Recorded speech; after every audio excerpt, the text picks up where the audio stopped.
bien pensez-vous que le cas ghanéen où le président de la CENI est nommé à vie serait une solution au Togo?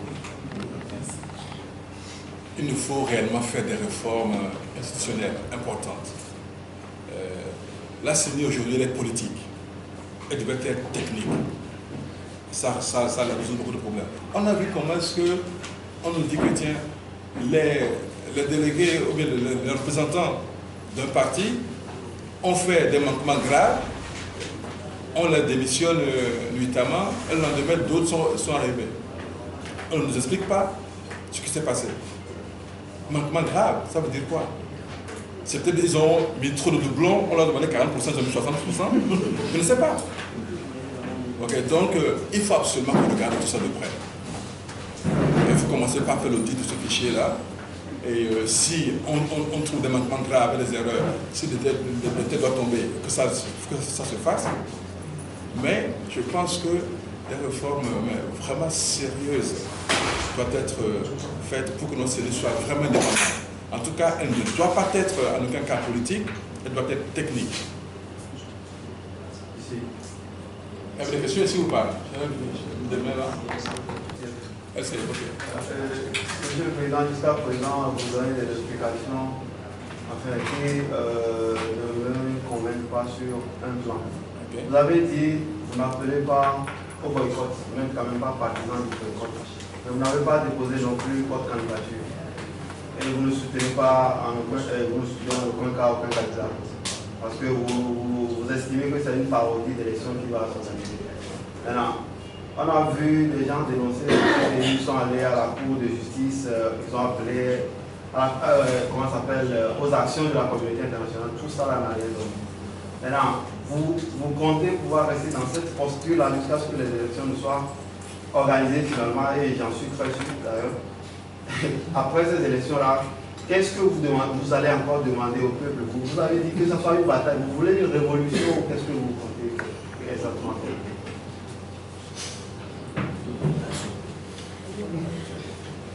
Boycotter, c'est ne rien faire et laisser les choses se passer.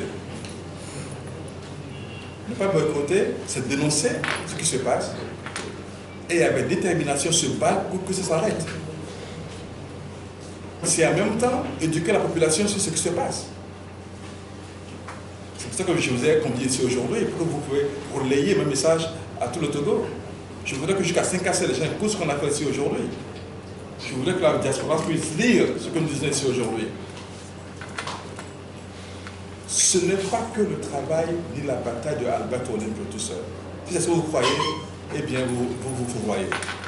C'est notre devoir à tous que de faire de sorte que si nous voyons une injustice en préparation, si nous voyons que nous aurons des lendemains douloureux après ces élections, que nous voyons un coup de force, qu'on se lève et dire non à ça.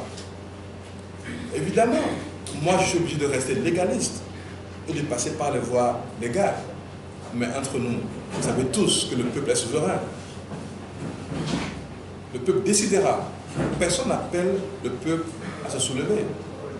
Quand le peuple veut se soulever, il se soulève tout seul, comme on a vu au Burkina, comme on a vu à RDC. C'est ça. Et ce qui est important, c'est que nous, en tant que responsables politiques, nous expliquons les faits. Et rien que les faits, sans aucun parti pris aux populations, et les populations doivent prendre leurs responsabilités. Mais ce que je veux rajouter, c'est ceci. Le jour où le Togolais va se lever, moi je ne serai pas ici à vivre ça à la télévision, je serai avec eux sur le terrain. Juste la même question. Au cas où le 14 février, le 14 avril prochain, le processus n'est pas arrêté, quel sera votre discours le soir de ce 14 avant les élections du 15?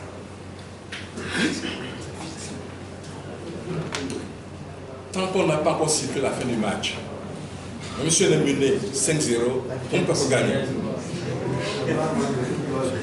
Moi j'ai cette détermination. Ce n'est pas de la langue de bois, ce n'est pas de la démagogie. Vous me connaissez bien pour savoir que je suis toujours très déterminé. On a bien vu, le soir du 31 décembre d'ailleurs, on se lève depuis au champ de la Constitution, en 2 heures c'est fini. Tant qu'on n'a pas encore fini la fin du match, nous avons encore les moyens de changer notre vie. Mais ce n'est pas une raison pour attendre le dernier jour pour réagir.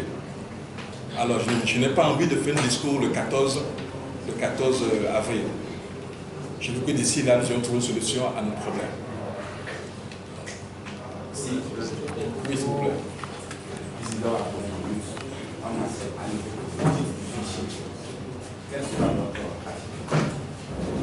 Si on nous accepte de faire l'audit du fichier, sans maintenant revenir sur... Donc, c'est une demi-réponse. Ce n'est pas acceptable. On ne peut pas dire que va voir le fichier et puis on s'en fout de ce que tu dis.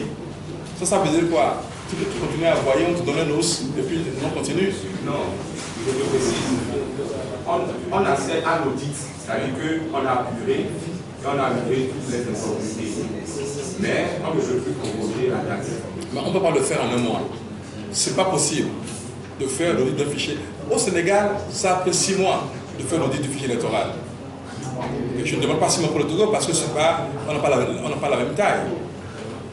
Mais on ne peut pas dire aujourd'hui qu'on va faire un audit en un mois. Ce n'est pas possible. Ça va être juste de la mascarade, ça va être juste du polissage. C'est juste pour vous dire au Togo, voilà, vous voulez l'audit, on vous a fait l'audit. Ce sera bâclé, ce sera pas bien fait. Et moi, je vais continuer à le dénoncer. Si on accepte l'audit, il faut qu'on donne le temps de le faire sérieusement. Et à ce moment-là, forcément, la date du scrutin doit être repoussée. Et forcément, on doit reconvoquer de toute façon, légalement, on doit reconvoquer le corps électoral. Et quand on reconvoque un corps électoral, il faut le 45 jours minimum pour que les gens puissent déposer leur candidature. Donc ça ne peut plus se faire. Dès qu'on accepte l'audit, ça veut dire qu'on accepte le concept de changement de création d'un nouveau corps électoral. Dans ce cas, automatiquement, systématiquement, on doit forcément convoquer encore ce corps électoral-là, et donc les dates vont être poussées. Et je serai le premier à déposer ma candidature. Et vous allez voter pour moi.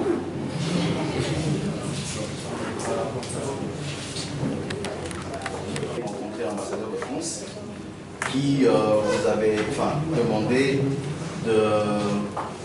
d'accompagner M. Paul Monsingbe dans ces élections, dans le cas contraire de ne pas l'empêcher. Est-ce que vous confirmez cela? Non, je ne confirme pas. J'ai bien vu l'ambassadeur de France, mais on n'a jamais parlé de cela. On n'a jamais dit d'aller aux élections ou d'accompagner qui que ce soit. Non.